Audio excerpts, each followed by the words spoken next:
Welcome to another In Wheel Time podcast, a 30-minute mini version of the In Wheel Time car show that airs live every Saturday morning, 8 to 11 a.m. Central.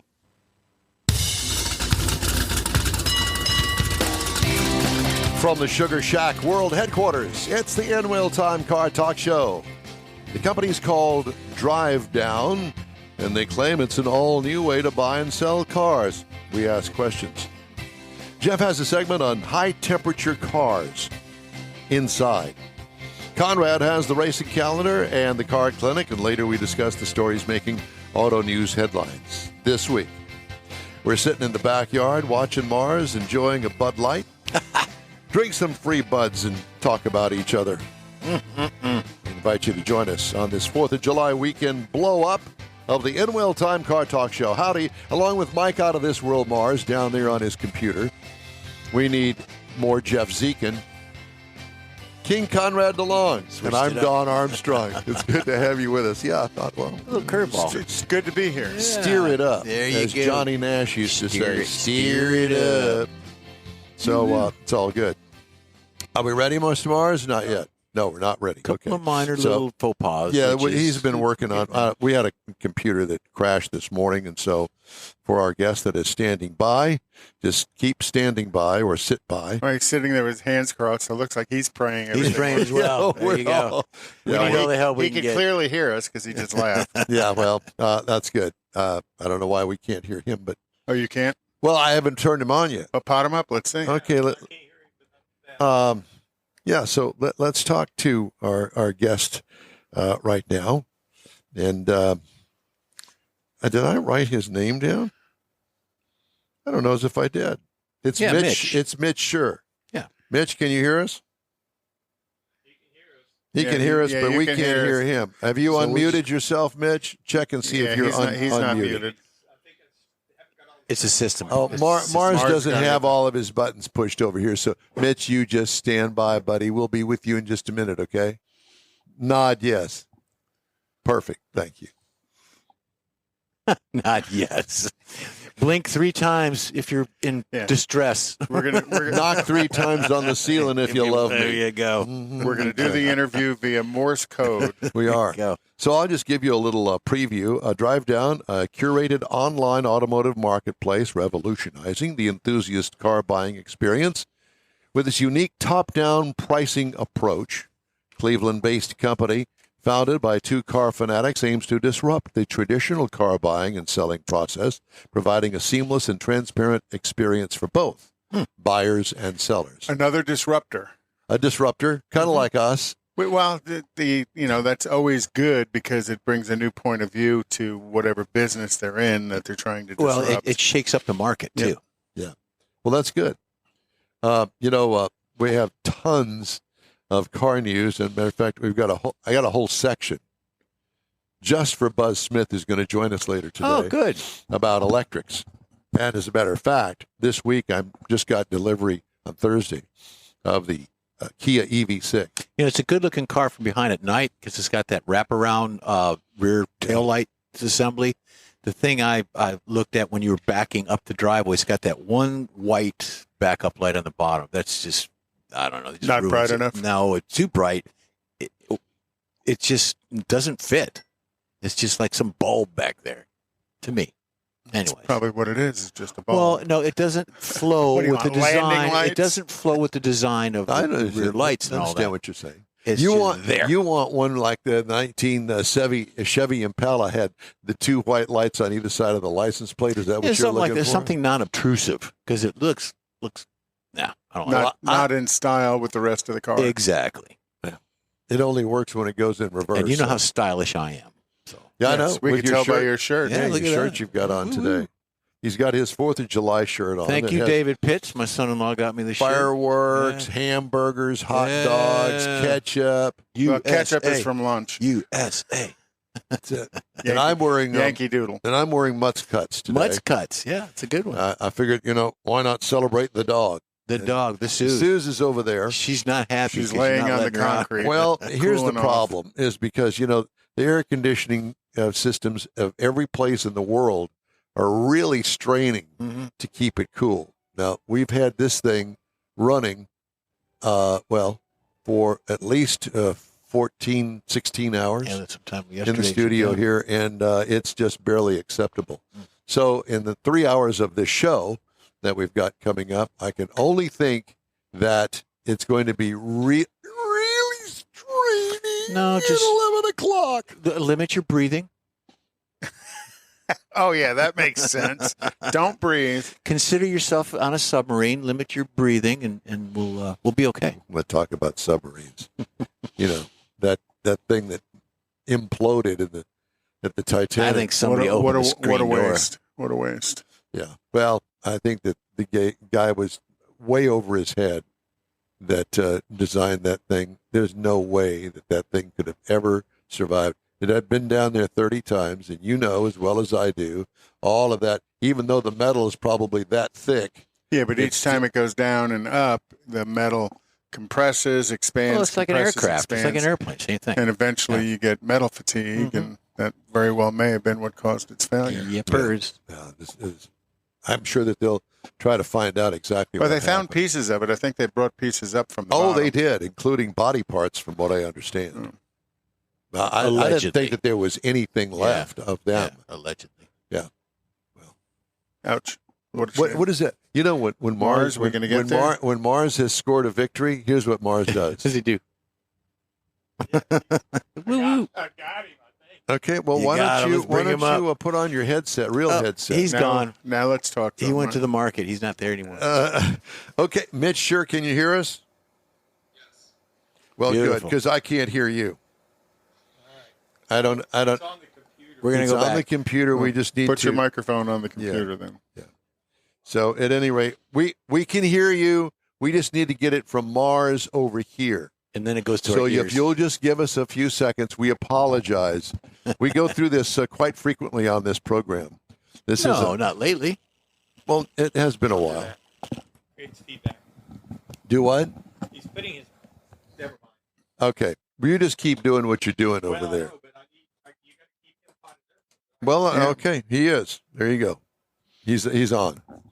But at any rate, I just that whole thing has fascinated me because I've never heard of such a thing, an implosion of basically a submarine. And we were talking before we went on the air, the mechanical side of it and what happens with the pressures once you go below the surface, because right here, we're at about 15 psi as we live and breathe. But it doesn't take much to go down just a few feet, and all of a increase the sudden, pressures. oh my gosh! And down there, unbelievably, I watched a video. Guy was explaining the pressure of taking a 2x4 and putting it across your chest, and the deeper you go, the pressure on your chest, just with the 2x4, it got to. Long before you got to the Titanic, it got to more than 9,000 pounds of pressure on your chest with the 2x4. Wow. Unbelievable. And the opposite of that is going to space because it explodes rather than implodes. Right, because you're low pressure, the Right. higher in altitude Yeah. you get. You know, one way to kind of visualize it, and people may or may not have visualized this, you know, you have the old metal 1 gallon square gas can. Yeah. Well, if you empty it out and you set it out in the sun and then cool it off real quick, you'll watch that gas can kind of collapse down. Well, they were doing stuff like that with train cars, tank train cars. They were showing how they implode and sucking the air, the pressure out of it to show what happens. Yeah. I saw a picture of one that had imploded on the face of the earth. Yeah. Well, that's because was the intentionally pressure done. inside is lower than the pressure outside Right. to the point of metal failure, Yeah. Yeah. structural failure. Yeah, total. And Well, you think that the cylinders are built to hold all of that, not only just the pressure of the liquid inside it, creating that force on the outside of it, but with all of what is combustible or that sort of stuff, fumes inside there can increase exponentially. Yeah. Yeah, I'm fascinated by it. One thing that I could relate to with the car aspect of it is, okay, how much pressure can you put on the inside of an engine? 60 pounds per square inch in a top fuel dragster? as far as forced air, forced from a air, supercharger. 60 psi, and that doesn't include. And you're putting it into a 12-to-1 compression piston cylinder itself. So now you're 60 times 12 is Well, there's other things to consider too. 9,600. There's water grains. There's 960. There's is it mean sea level? Oh yeah, all that. all of that. The temperature has a is variable as well. Right, and it's pressures that we deal with, and I don't know how. I'm not certainly an expert in any stretch of the imagination about these big explosions and stuff that happen over in the ship channel area with all of the refineries over there.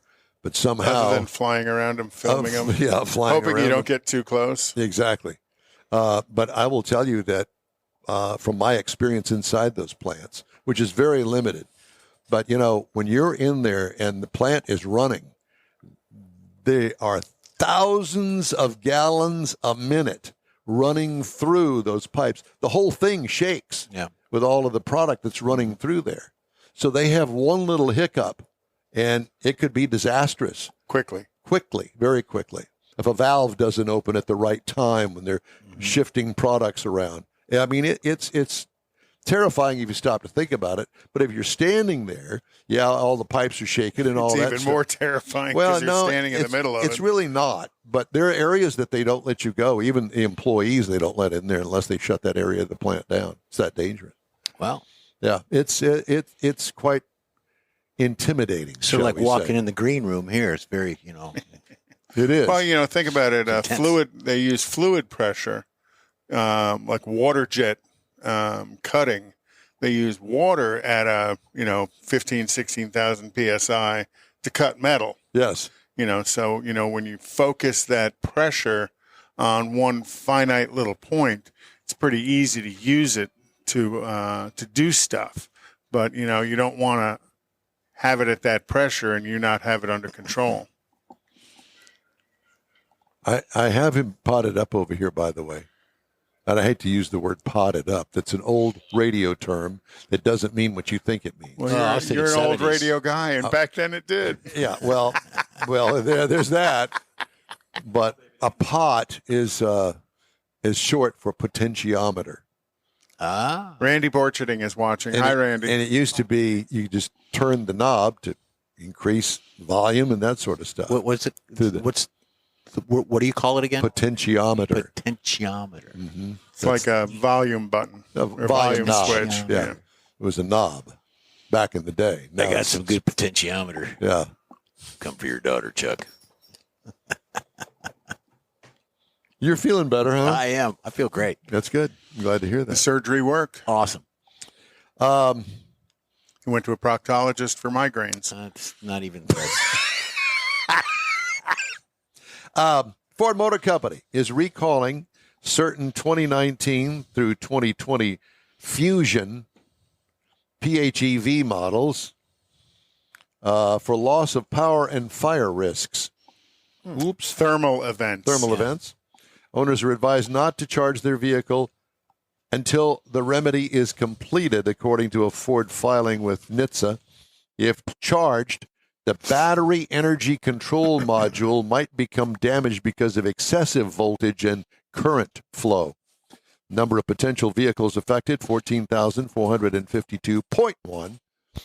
There have been 7 fires and 270 warranty claims, according to the filing. A remedy for the power loss and fire risk is under development. Interim letters notifying owners of the safety risk are expected to be mailed July the 10th, according to the filing. I wonder if that's kind of in the same vein when Chevrolet had the Bolt thermal event. Yeah, and they told people, don't park it in your garage. And don't drive it. Yep. Just sit it out there in the yard. Well, that seems to be the first. And get the chocolate marshmallows and graham crackers. The first thing that they tell you is don't park it in the garage. It's like number one. And even not only just General Motors. There's a house over in First Colony, not too far from here, that clearly there was a garage fire, and the garage had a walkway, a covered walkway that connected the garage to the house. Mm-hmm. Went right to the house because it was just a straight furnace pipe right into the house. Through that. Yikes. Burnt the walkway. entire back of the house and clearly the garage to the ground. And, insurance and all that stuff, it's taken them over a year. They're just about finished with the repairs, but my gosh, talk about ruining your life. You ever been involved in any kind of fire? No, don't want Yep. to. I did here in Houston when I worked for General Motors. We did. I was the person that did the incident investigations. So it was the form was called a 1241. So if somebody said that, hey, my car caught fire in my garage and burned my house, I was one of the people who went to do the inspection. And they had a couple of them here in town, and I had to do the inspection. Not fun. Not fun for a multitude of reasons. Not fun just because you have to see the loss and devastation people, somebody's experienced. Not fun because while I'm there, I have to ask permission to be there. And as soon as you get permission, everybody's attorney shows up.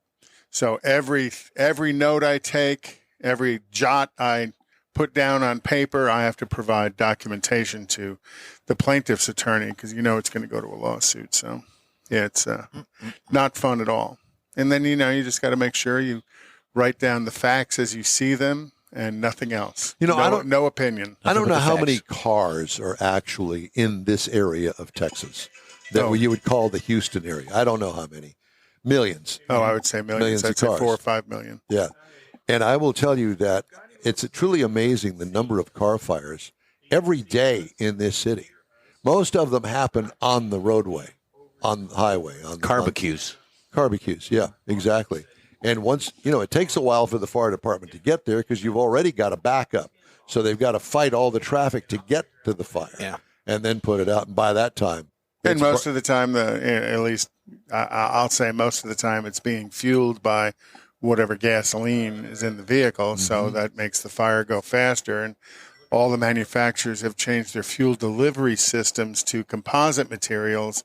So as soon as a fire starts, the plastic melts and the fuel escapes quicker. Yep. It's not contained anymore. Like years ago, you'd see the movies that all of a sudden the car would blow up.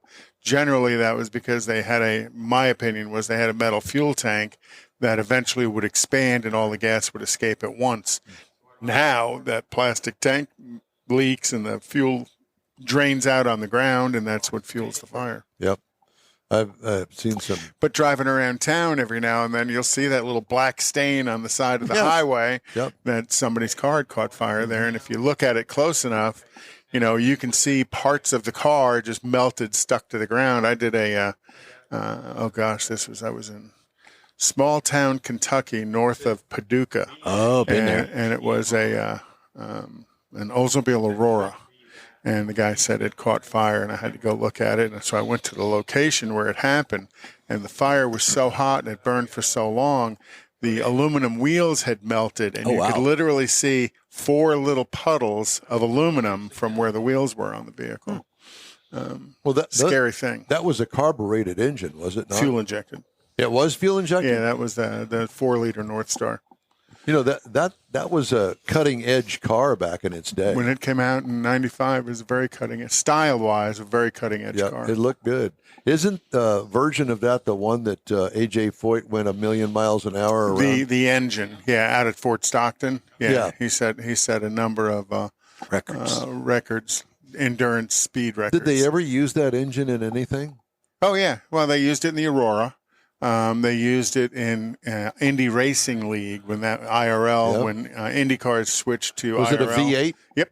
Originally it was a 4-liter V8, and then IRL, they were going too fast, and they knocked it down to 3.5, and then they knocked it down to a V6, and now Indy cars are all 4-cylinder turbos. But they used it there. They Are those inline 4-cylinders? Yeah. Really? In the Indy cars today, yeah. Wow. How do they hold that thing together at 10,000 RPM? Tightly. Yeah. It's not just 10,000 RPM. It's also the amount of boost. Remember we talked about a couple of weeks ago when we were doing cylinder blocks, how much boost you could put in. Well, that's one of the things that, they're running so much boost in them to create the power they create. I'd like to hear one of those things start up. I mean, you hear them on television. I'm not talking about that. I want to be next to it. Start it up. Let me see the RPM. I don't Let me think see you'd what it be. sounds. I don't think you would be as impressed. No, I as you know. think. I don't think so either because it doesn't sound like some, Well, plus you've stood, feet away from a nitro top fuel car, where when it cool. starts up, your Right hair next to stands it, actually, up, your yes. eyes start watering. Oh, yeah. You can't breathe. The That's a ground beautiful shakes. thing. Yeah. Oh, that's gorgeous. You can feel the impulses of the combustion event on your chest. It's a wonderful thing. Yeah, it is. It truly is. It's an experience. Your internal organs jumping around. Yeah. I'll never forget the first time I heard one. This was probably about 1969, and it was down at Houston International Raceway. Down in Dickinson. Yeah. Yep. And I will tell you that it was truly, wow, I want to make love to this. It was one of those car guy kind of things. And standing feet Just away makes from you it. happy. Yeah, it does. Makes you happy. Move your hands, Tom. Wasn't me. I didn't do it. But it truly was. But at any rate, yeah. We need to figure out how, if we're even going to get. No, Mitch He's on. working on it. Let him go. We'll do just his thing. let him do his thing. So anyway, we did the Ford Fusion recalls. I got lots more recalls, but I do want to get to a feature that Jeffrey has for us today. Pretty And that serious one. A serious Yeah, one, yeah. well- Hot cars, and we hear about it all the time. Now I haven't heard lots of that this year yet. But and it's I'm kind of surprised by the way the temperatures are going. I've got you updates, and it is serious. Hot car deaths they're not common, but they do happen, and it's serious. And if you're a guardian or a parent, pay attention, please. We're in 40 countries, so everyone needs to know this. So the summer means more activities, more time. Got to do that. More time in our vehicles. Warmer temperatures. With rising temperatures, the chance of children dying in a hot car death also increases. These deaths are all preventable. I'm going to say that again, Conrad. All of these deaths are preventable. Hot car deaths deserve attention not only in the scorching summer months, but all year long. Temperatures can increase in a vehicle to dangerous levels in less than an hour. And this doesn't mean it has to be that hot outside. Many people just don't realize how quickly a car can heat up on a warm day. There was a 4-year-old boy in 2020 that died from heat stroke when it was 78 degrees outside. Another child died in 2005 when it was 73 degrees outside. Many people just don't realize how quickly a car can heat up. If it's 73 degrees outside, it only takes 25 minutes for temperatures inside a vehicle to exceed 100 degrees. The majority of temperature increases also occur within the first 15 to 30 minutes of the vehicle being unattended, proving that it doesn't take long to reach dangerous temperatures. Hot car death is also known as pediatric vehicular heat stroke, or PVH, and refers to the unintended fatality of a child under the age of 18 that perishes due to severe heat or heat stroke within an enclosed or contained vehicle. The interior of a car. Oh, no. Sorry. Let's just go to this. Thank you. It worked out. Sorry.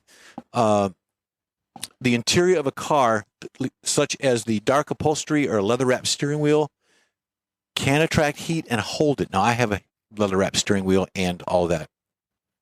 We're good, Conrad.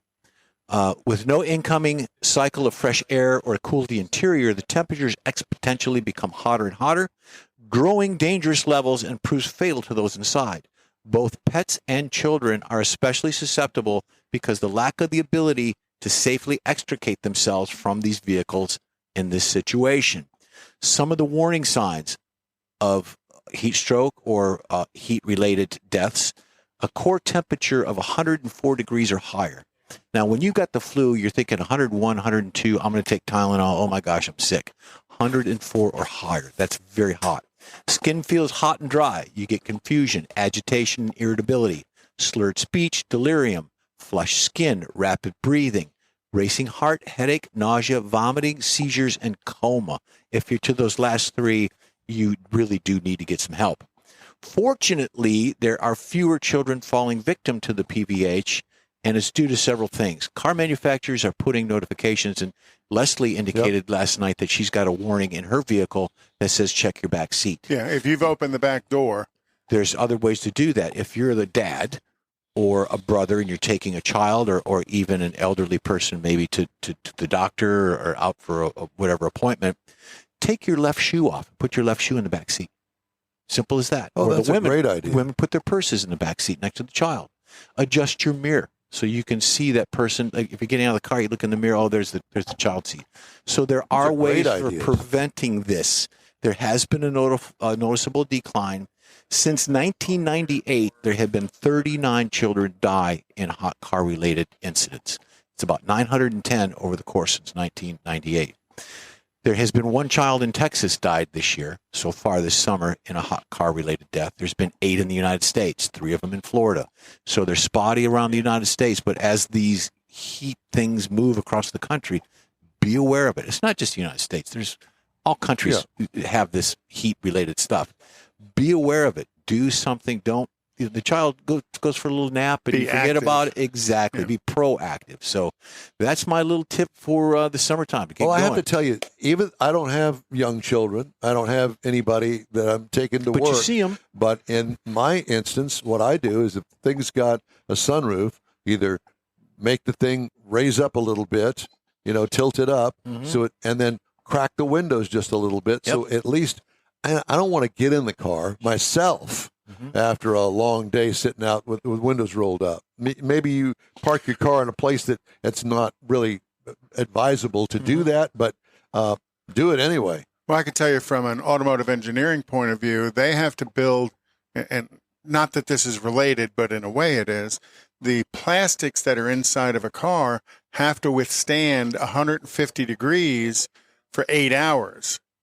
That's in the engineering specifications right. for it.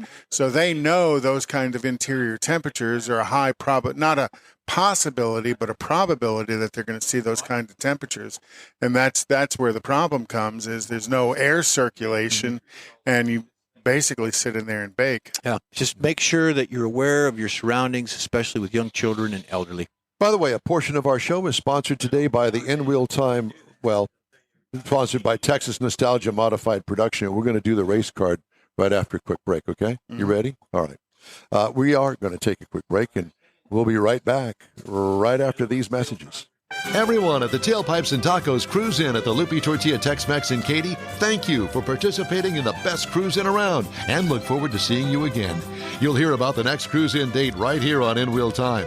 Next time you're in the West Houston Energy Corridor area, be sure and stop in at the original Lupi Tortilla Tex-Mex at I-10 and Highway 6 or the Katy location on the Grand Parkway at Kingsland Boulevard. When passing through Beaumont or College Station, stop in and have Lupi's award-winning beef fajitas and frozen margaritas. There's always a celebration at Lupi Tortilla. Lupi Tortilla founder Stan Holt and his wife Sheila are winning racers on the NHRA drag racing circuit and have a collection of hot rods and classics that everyone appreciates. Look for them at the next Tailpipes and Tacos Cruise-In. The date will be announced soon and will once again be held at the Lupi Tortilla Tex-Mex on 99 and Kingsland Boulevard, just south of I-10 and Katy. We'll give you all the details right here on the In Wheel Time Car Talk Show and online. Donations benefit God's Garage. We'll see you then. You own a car you love. Well, why not let Gulf Coast Auto Shield protect it? Houstonian John Gray invites you to his state-of-the-art facility to introduce you to his specialist team of auto enthusiasts. We promise you'll be impressed. Whether you're looking to massage your original paint to a like-new appearance, apply a ceramic coating, install a paint protection film, nano-ceramic window tint, or new windshield protection called ExoShield, Gulf Coast Auto Shield is where Houston's car people go. Curbed your wheels? Instead of buying new, why not have them repaired? How about a professionally installed radar detector? Gulf Coast Auto Shield does that too. Get a peek inside the shop and look at the services offered by getting online and heading to gcautoshield.com. Better yet, stop by their facility at 11275 South Sam Houston Tollway, just south of the Southwest Freeway, and get a personal tour. Gulf Coast Auto Shield is your place to go for all things exterior. Call them today, 832-930-5655 or gcautoshield.com. The award-winning In Wheel Time Car Talk Show is available on the most popular podcast channels out there in 30-minute episodes. We realize our 3-hour live show can be difficult to catch in its entirety, so now you can listen every day to a convenient, fresh 30-minute episode. Check us out on Apple Podcasts, Spotify, Google Podcasts, Amazon Music, and Audible, along with a dozen more. In Wheel Time has the most informative automotive guest interviews and new car reviews, along with popular features including Conrad's Car Clinic and This Week in Auto History, along with automotive news headlines. Our live broadcast airs every Saturday, 8 to 11 Central on InWheelTime.com, the iHeart app, and on YouTube. Be sure to say hello when we're broadcasting from the Tailpipes and Tacos Cruise-In, Autorama, and the Houston Auto Show, among others. Now, it's easier than ever to hear about all things automotive all week long. You're invited to join fellow car enthusiasts in becoming part of the ever-growing In Wheel Time Car Talk family. Don't forget those 30-minute podcast episodes on your favorite podcast channel.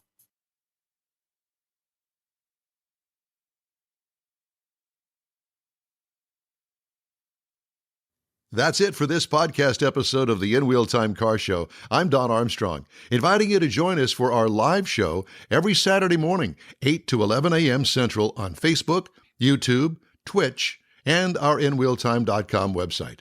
Podcasts are available on Apple Podcasts, Spotify, Stitcher, iHeart Podcast, Podcast Addict, TuneIn, Pandora, and Amazon Music.